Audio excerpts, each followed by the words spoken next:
So I want to have this conversation because this is the type of man that becomes the dad that doesn't know his child's birthday, sizes, allergies, their teachers' names, anything like that. This is the kind of husband that becomes the man who doesn't know anything about his wife's likes or dislikes or anniversaries or anything because his mother always did these things.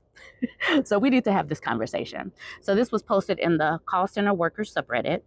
Why do so many mothers call in for their sons? She says, I work with an insurance company and every single day I get the same call. She's like, hi, can I get insert verification script? Okay, here's my son's info. I'm his mother.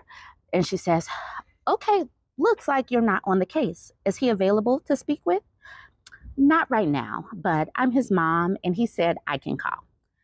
I'm sorry, ma'am. Since you're not on the case, I can't speak with you without him. Well, I'm his mother, and I've been waiting on hold for X minutes. Can't you just tell me? Unless you're listed as a legal guardian, power of attorney, or a payee, I cannot speak to you without him. And there's always some stupid reason for why her precious baby boy can't call in himself. I have literally had them say he doesn't want to, or he's too impatient for this. Like, it truly baffles me how people think just because they're a parent means they get unlimited access to info, or how a grown man will pawn off that duty onto his mom, who probably has much better things to do than argue with me. Anyways, rant over. I just really noticed that lately. Okay. This started a conversation. People started jumping in the comments, but we know who this person will be because we've seen it time and time again with nurses and doctors talking about how these men don't know anything about their own medical history, how these men, well, we've seen it where they don't know anything about their kids or their wives' lives. They barely know anything about their own lives because they've always had somebody else do these things for them. This is one of the reasons why without the mom to wife pipeline, many of these dudes will continue to fail and flail. Okay, so Texas Ginger BBW says, yep, healthcare here, and half the time they are behind mom dictating the call. And then no combination says, oh boy, how I hated these parents calling in for their adult children for healthcare reasons. It's like they pretend that we simply sent HIPAA flying out the window just to give them what they want. I bet most of them don't even know what HIPAA means. Doom Fox says, I work at a barbershop and mothers call for their adult children all the time. She keeps yelling back to him to ask when he needs an appointment. He's 25. Can he not do this himself? I understand if there's a preparation for a wedding or other special event and son is busy and the family is doing this as a treat. I understand if they have special needs and require some help from their family. If you are a grown person with no real issues that prevent you from making your own appointment, why is your mama doing this for you? Strap on your big boy pants and make your own appointment. Sorry guys, I had a bit of a rant. No Nefariousness says, guaranteed, I like responding to their objections with the penalties for breaching it. Ma'am, that would violate HIPAA. I'm not paying $10,000 and spending 60 days in jail because your son can't make the time to get on the phone. And then no combination says, and what's worse, they try to outsmart you with the following wonder. That's not how HIPAA works. I've been a healthcare employee for X years, so I know the system. Yeah, right. And then Thumb Bunny says, well, in that case, tell me where you work so I can let them know their HIPAA training failed. The OP says, literally, on my life, they think we're lying or something. I swear. And as Kendor says, they definitely are among the people that spell it HIPAA. Punch you Luff says, probably the same people who believe HIPAA is something that protects their right to behave like entitled little shits in the stores. And PM Nachos and Tacos says, all the time. Oh, that's him? If he's there, would it be better if I speak with him? Sometimes I think parents are under the impression that because they are on the insurance subscribers, that they must be the ones to call in. I think they believe this. I try to tell them that's not the case. About half the time they didn't know and are grateful I made their kid have to take over their scheduling. And then Boo Boo says, oh my God, reminds me of the mom calling in wanting test results for her newly 18-year-old son, who was a high school senior. She got pissed when I told her I'd have to speak to her son due to him being 18. She's the parent. She's the subscriber. He's in high school. I had to repeatedly explain none of that mattered. He has medical autonomy, and she no longer got access to that info. That's one of the things that parents need to know and understand. These are your children, yes, but they are their own person that does have autonomy, and they do have rights. I don't think that a lot of people know and understand that even though you're their parent, they still have rights, at least in this country. So I just thought that this was a good discussion point to jump off with. Go ahead and join the conversation. Let me know what you think about this. Don't forget to like, comment, and share. Let's talk about getting married in your 20s. I personally think getting married in your 20s is too young. I think that the growth that we do from high school to college to like getting into your career, there's too much room to grow, and you don't really know yourself completely and what you like or dislike. I think your 20s should be used for dating, new experiences, living in different places. That's me personally. This is an opinion post. You can leave yours. But this was posted in the marriage subreddit. Adventurous Yam says, choosing your life partner in your 20s. Any regrets as you get older? She says, hello, I'm 32, married for 7 years. I faced a lot of societal and peer pressure to get married in my 20s, she said to get married twice. My family showed me examples of women who never found a good man and they're miserable in their 30s and 40s. She says, I'm standing in the kitchen cooking for my husband after work today. Something just made me realize that this is not the life I signed up for. It's also beyond delusional. The priest would tell a 24-year-old woman who just came out of college to vow till death do us part. My career didn't take off until I was 28. I didn't have my dream house until 29. I didn't love myself until I turned 31. I just don't believe most women are capable of making the right decisions in their 20s, let alone be 100% sure they're choosing someone they could put up with for the next 50 years.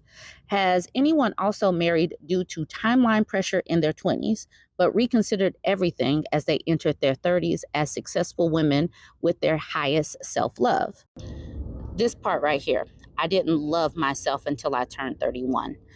I think that finding yourself, getting that really good self-confidence and self-esteem, building that up, knowing what you want in relationships because you've dated different men, you've learned yourself, you know your standards. You've watched people make mistakes. You want to zig rather than zag. You learn this as you date. You learn where you really want to live, how you really want to work. Do you want to work from home? Do you not want to work? You learn that as you experience life a little bit.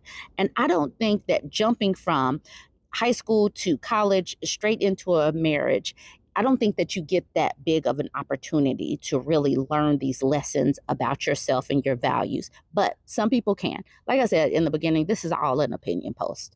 So go ahead and join the conversation, and I'm going to read some of these comments. Loch Ness 412 says, as someone who did something very similar at that age, I would say you married him for a reason. Is that reason still valid? I have come to the conclusion that marriage and long-term love is a choice you make every day.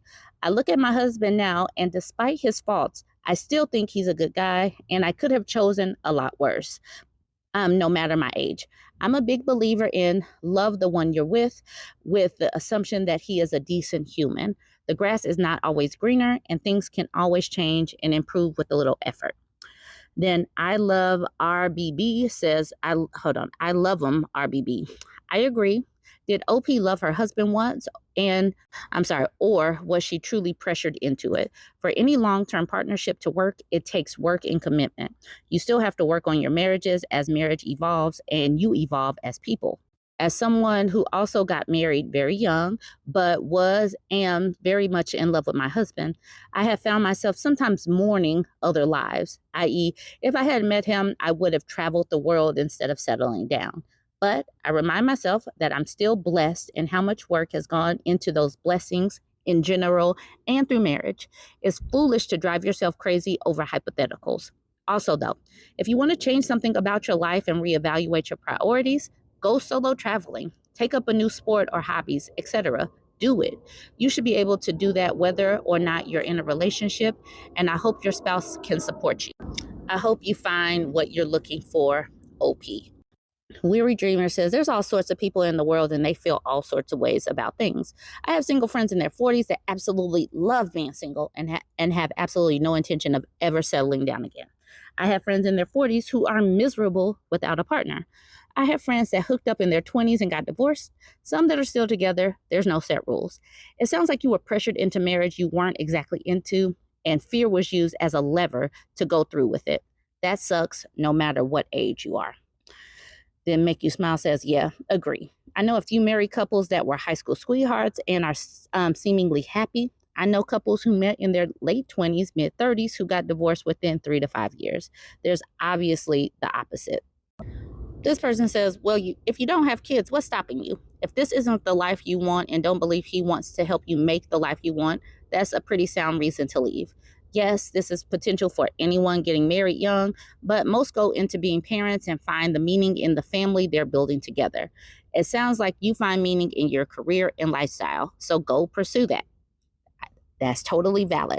This person says, I mean, I can relate in the sense of meeting my partner at 19 and 20 and married young. I'm now 29 with little kids. I love my partner, truly, but I never had the wild phase like some of my friends have.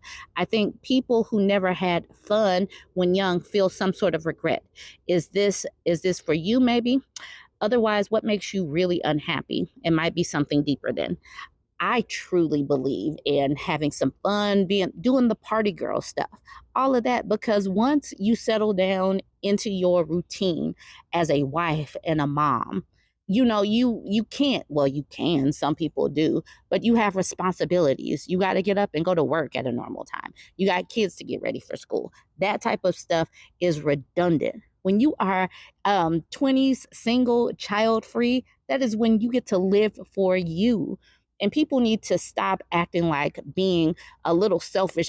It's not even selfish. It's not a bad thing. Learning yourself and living for yourself is perfectly fine.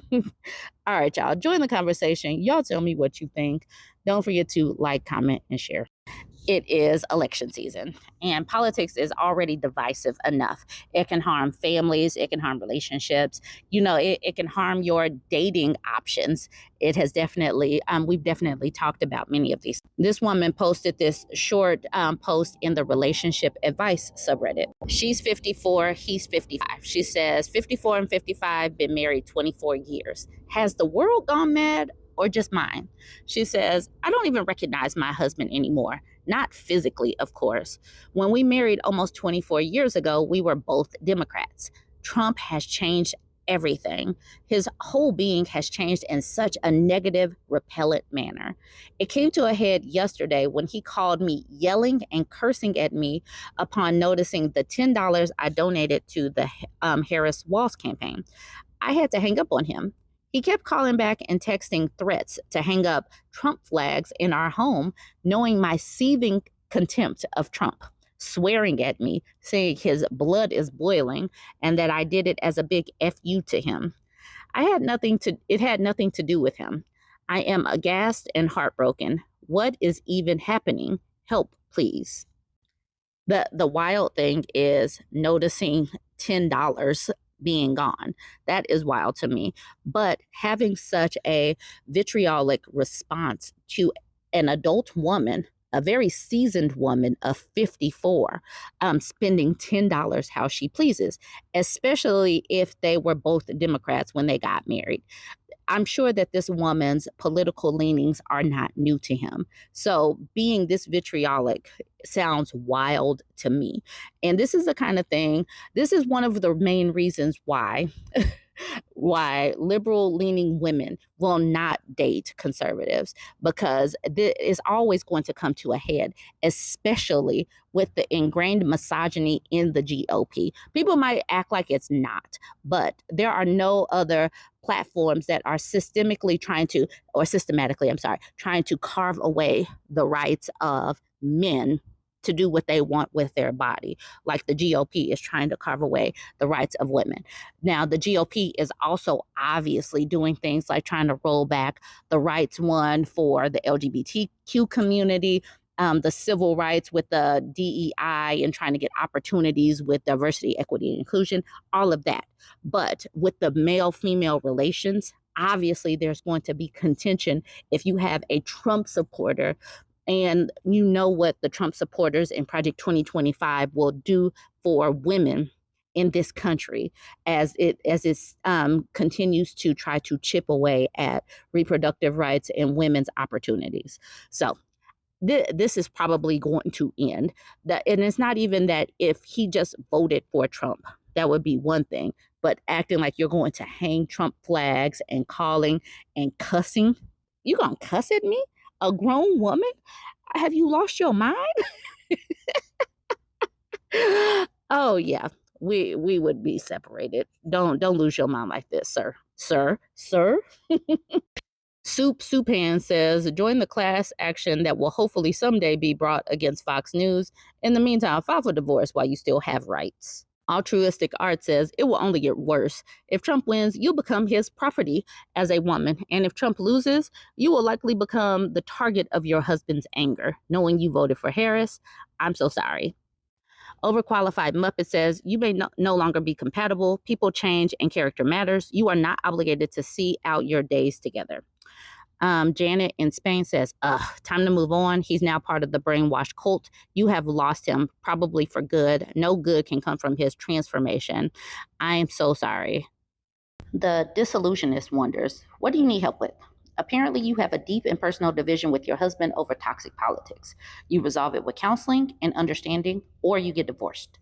Pick. And then the OP says, we started counseling a few weeks ago. This subject is being saved for the next section. And then Captain on Enterprise says this. I hope will bring clarity to you about your relationship. You also see someone by yourself. A third party can show you some things you may not clearly see for various reasons. And that's where things are. Politics is definitely toxic right now, but it's women's rights being stripped away, not men. And men see it as their rights being stripped away because they are losing their rights to oppress women. That's why they are voting for sexism, and women are obviously not okay with their men voting for sexism. And then I'm gonna wrap this one up with this Pix subreddit post saying, totally not weird. People holding Donald Trump is not weird signs. Donald Trump is not weird. They are holding the signs, and they are going to clearly make some people think that he is not weird because of these signs. Jerkface 6000 says, well, that clears it all up then. Obvious misunderstanding. Sorry, folks. Mr. talking about shooting random people on Fifth Avenue and spewing word salad in answers to every question is totally normal. Pete Nye says, super normal, just like all the other normal presidents who had their social media accounts banned while their supporters were breaking into the Capitol to terrorize their own VPs. Sketchy says, the one thing he says that he and his daughter have in common is X. Totally normal. Nothing weird about the guy. Nothing. Tiny Ad says, oh no, this is really bad, guys. If conservatives keep doing this, it'll undo all the political messaging and Trump will definitely win. I sure hope conservatives don't keep doing this, like holding up these signs everywhere all the time at every rally and in the background of every television shot with a Trump supporter. That will really guarantee a Harris loss. Boy, I sure hope they don't keep doing this. It'll be super bad for us if they did. And then Benji Lizard says, yeah, them waving those signs is too much of evidence of their sanity. We can't win against that. Even if they keep doing it, the weird allegations won't ever stand.